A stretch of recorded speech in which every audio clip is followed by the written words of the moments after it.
আসসালামু আলাইকুম, ইসমি ফারিয়ানিসা। এবার আমি চলে এসেছি ঢাকা আন্তর্জাতিক বাণিজ্য মেলায় ২০০০ টাকা খরচ করে ১০০ টাকার রাবার ব্যান্ড কেনার জন্য। প্রথমে শপে ঢুকতে না ঢুকতেই আমার চোখে পড়লো ১০০ টাকার রাবার ব্যান্ডের দোকানে ভিড় খুব কম ছিল, কারণ আমরা খুব সকাল সকাল গিয়েছিলাম। তো ঝটপট করে আমি ১০০ টাকা এক ব্যাগ রাবার ব্যান্ড নিয়ে নিলাম। আশেপাশে দেখলাম যে মানুষ ১০০ টাকার রাবার ব্যান্ড দেওয়ার পরেও আরো বেশি চাচ্ছে, তো তা নিয়ে একটু ঝগড়াঝাটি হচ্ছিল। তারপরে আমি পেয়ে গেলাম ১০ টাকায় ছয়টা জুসের ক্যান। তারপরে হাঁটাহাঁটি শুরু করলাম, ঘোরাঘুরি শুরু আমাদের। এখন প্রথমে আমি দেখলাম যে এই গুজরাটি বাটুয়াগুলো এবং টেবিল রানা থেকে শুরু করে অনেক কিছু ছিল, কিন্তু সবকিছুর দামই কিন্তু অনেক বেশি ছিল। যেমন ইন্ডিয়ান এই শুজ গুলো ১৫০০ টাকা করে ছিল জোড়া, কিন্তু আমার কাছে বেশি মনে হচ্ছিল। তো তারপর অ্যানাদার সাইডে দেখলাম এখানে গাড়িও সাজানো আছে। এই স্কুটিটা তো আমার কাছে অনেক বেশি ভালো লেগেছে, ভাবলাম যে একটা স্কুটি নিয়ে নিব। তো এই ব্রেসলেট গুলোর প্রাইস ছিল মাত্র ১৫০ টাকা করে। এখন বাসায় আসার পরে ভাবছি যে কেন নিলাম না, আমার কাছে এই চুড়িটাও খুব ভালো লেগেছিল, কেন যে তখন নিলাম না, আসলে নিব পরে ভেবে আর নেওয়া হয়নি। তো তারপর হাঁটাহাঁটি করার পর আমরা একটু খাওয়া দাওয়া করে নিলাম, যেহেতু সকাল সকাল এসেছি, কিছু খেয়ে আসিনি।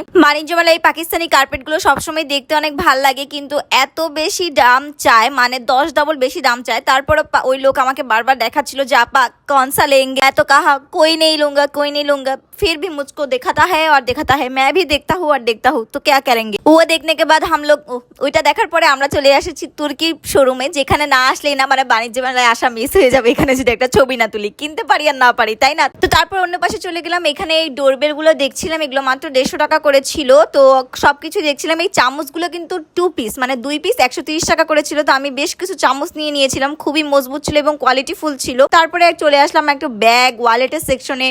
কি নিব আসলে এখনো ভেবে পাচ্ছিলাম না যে কোন জিনিসটা নেওয়া যায়। তো ঘুরতে ঘুরতে এই ঘড়িগুলো পছন্দ হলো এবং একটু কোয়ালিটি ফুল লাগলো, আবার বললো যে 3 ইয়ার্স এর ওয়ারেন্টি সহ আছে। তো এই ঘড়িগুলো আমি পছন্দ করলাম আমার জন্য, আমার বোনের জন্য, এবং আমার হাজবেন্ড ওর নিজের জন্য একটা ঘড়ি পছন্দ করলো। বোনেরটা আবার প্যাকেজিং করে নিলাম, যেহেতু ওকে নিয়ে আসেনি, গিফটস আইটেম গিফট করব। তারপরে আবার ক্ষুধা লেগে গেল, একটু ম্যাঙ্গো জুস খেয়ে নিজেকে তৃষ্ণা মেটালাম। তারপরে এখানে আমি চলে আসলাম, দেখলাম একটা টেডি বিয়ারের সাথে দেখা হয়ে গেল। আর এই দিকে হোম ডেকোর আইটেম না দেখলে কি চলে, এই মেয়ে মানুষ বলে কথা, না কিনলেও ঘুরে ঘুরে দেখতে তো হবে। আচারের দোকানগুলো দেখতে এত বেশি সুন্দর ছিল, আর এত পদের আচার সাজানো ছিল, এত লোভনীয়। তো আমার জামাই তো আচার পাগল, ও কি আচার না নিয়ে যাবে। অনেক ধরনের আচার আমরা নিয়ে নিলাম, মিক্সড আচার থেকে শুরু করে বেশ কিছু আচার আমরা নিয়ে নিলাম, এবং আমার জামাই খুঁজে খুঁজে ওর পছন্দের জিনিসগুলাই দেখছিল। তো তারপর আমরা চলে আসলাম একটা লেদারের ব্যাগের কালেকশনের দোকান। এখানে খুব সুন্দর সুন্দর দেখলাম প্রিমিয়াম কোয়ালিটির ওয়ালেট ছিল। তো ও নিজের জন্য ওয়ালেট দেখলে এবং একটা ওয়ালেটও নিয়ে নিল, ওর মতো করে নিচ্ছিল। তো আমরা একটু ঘোরাঘুরি করলাম, এদিকে ফার্নিচার শোরুম গুলো দেখছিলাম। ফার্নিচার গুলো এত সুন্দরভাবে সাজানো ছিল, দেখতেই ভালো লাগছিল। তারপরে আবার ওর পছন্দের জিনিসের দোকানে, এই যে মিষ্টান্নর দোকান, চলে আসলাম আমরা মিষ্টির দোকানে। আর এইগুলা দেখলে ও আর ওর লোভ সামলাতে পারে না। তারপরে ওর পছন্দ মতো মন্ডা মিঠাই মিষ্টি যা যা নেওয়ার আমরা বেশ কিছু মিষ্টান্ন আইটেম নিয়ে নিলাম। এই বাদাম মুরগিটা এত বেশি মজা ছিল, বাসায় আনার পরে খুবই মজা লাগছিল। আর সাথে ও তোর আরো অনেক মিষ্টি জাতীয় জিনিস নিয়ে নিলাম। তো তারপরে আমরা চলে আসলাম, আবার ক্ষুধা লেগে গেল স্যাভারতে। স্যাভার আইসক্রিম না খেলে কি চলে। তো ভিড় ঠেলে আমরা আমাদের পছন্দ মতো আইসক্রিম নিয়ে নিলাম। এই ম্যাঙ্গো আইসক্রিমটি একদমই মজা ছিল না, আমাকে মানা করেছিল, তারপরেও আমি নিয়ে নিয়েছিলাম। পাওয়ার অ্যাকশনের এই ড্রিঙ্কসের দোকানে ঢোকার পরে দেখলাম ওদের জুসের উপরে চলছে ধামাকাদার ডিসকাউন্ট। কেন এটা ভাইরাল হয় না আমি জানি না, কিন্তু আসলে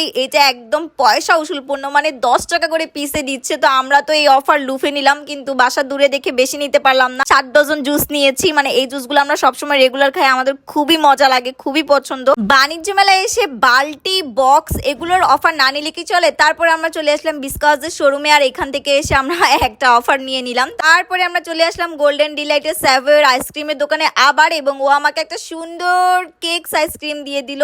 আর এই আইসক্রিমটা খুব বেশি মজা ছিল। আইসক্রিম খেতে খেতে এবারে 30তম বাণিজ্য মেলা থেকে এখানেই বিদায় নিচ্ছি। আমরা দুপুরের লাঞ্চটা বাহিরে করেছিলাম, কারণ মেলার ভিতরে লাঞ্চ করলে টাকাও যাবে, খিদাও যাবে। তো যাই হোক, আমরা দক্ষিণা কিচেনে এসে ভরপুর দুপুরের খাওয়া দাওয়াটা করলাম এবং সবগুলো খাবার খুব মজা ছিল। বাই বাই, আসসালামু আলাইকুম।